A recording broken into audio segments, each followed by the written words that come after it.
10 years ago now, and I was happy. I was a VP of a pretty large company, and I was enjoying myself. I was young, and so I made a decision to leave Houston, Texas. After living there for about 12 years, I made a decision to buy a one-way ticket and go back to my continent.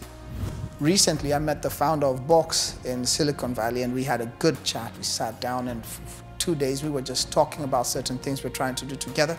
And he said, I failed 6 times. And all 6 times, he got funding from the same people. And one day, I went to my CEO, and I said, I want to go do this in Africa. And he gave me a look that I'll never forget. Like, I think you're absolutely crazy. As part of the messed up ecosystem is that one of the things we have to fix in Africa is that failure should not be taken as though it's something that we should be afraid of. I think it's actually the best university you can ever go to. What's the difference between innovation and creativity?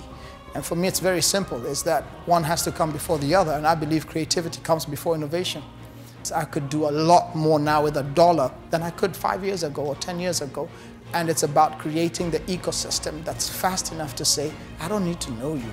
I just can do this. And the fact that this was built purely by Africans from an African continent that have finally understood what we're trying to become has been absolutely phenomenal. So you cannot have innovation before you have the creativity. And so you've got to be able to first create that vision. And once you have that, then that creativity causes innovation, and innovation causes change. And if there's change we want to see, you've got to understand which one has to come before the other.